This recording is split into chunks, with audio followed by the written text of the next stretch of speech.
大家好，我是田园。今天给大家分享一个简单又好吃的鸡蛋泡泡的做法。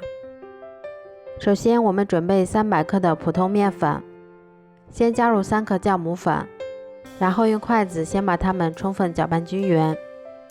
接着我们先打入2颗鸡蛋，鸡蛋的重量大约是100克，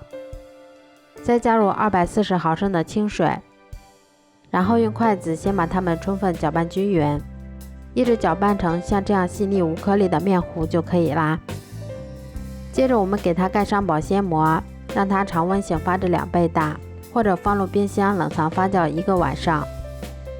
接着我们先把2根香肠给它切成香肠丁，切好后把它放到小碗里面，然后再把50克洗净的小葱给它切成葱花，切好后把它们放到小碗里面备用。像这样我们的面糊就已经醒发好啦。接着我们先把切好的葱花和香肠丁放进来，再加入1勺盐、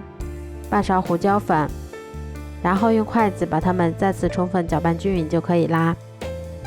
接着我们在锅中多烧一些食用油，油温烧至插入筷子能够冒小泡泡的时候就可以啦。然后再用勺子依次下入我们调好的面糊，全程用中火慢炸，中间要给它们勤翻动一下，确保受热均匀。一直炸至表面金黄酥脆后就可以控油出锅啦。这样做出的鸡蛋泡泡吃起来外酥里软，比包子油条都好吃，而且全程手不用沾面，做法非常的简单快速，用来当做早餐也是很好的选择。如果喜欢的话就试试吧，喜欢我的视频就关注我吧，谢谢您的支持。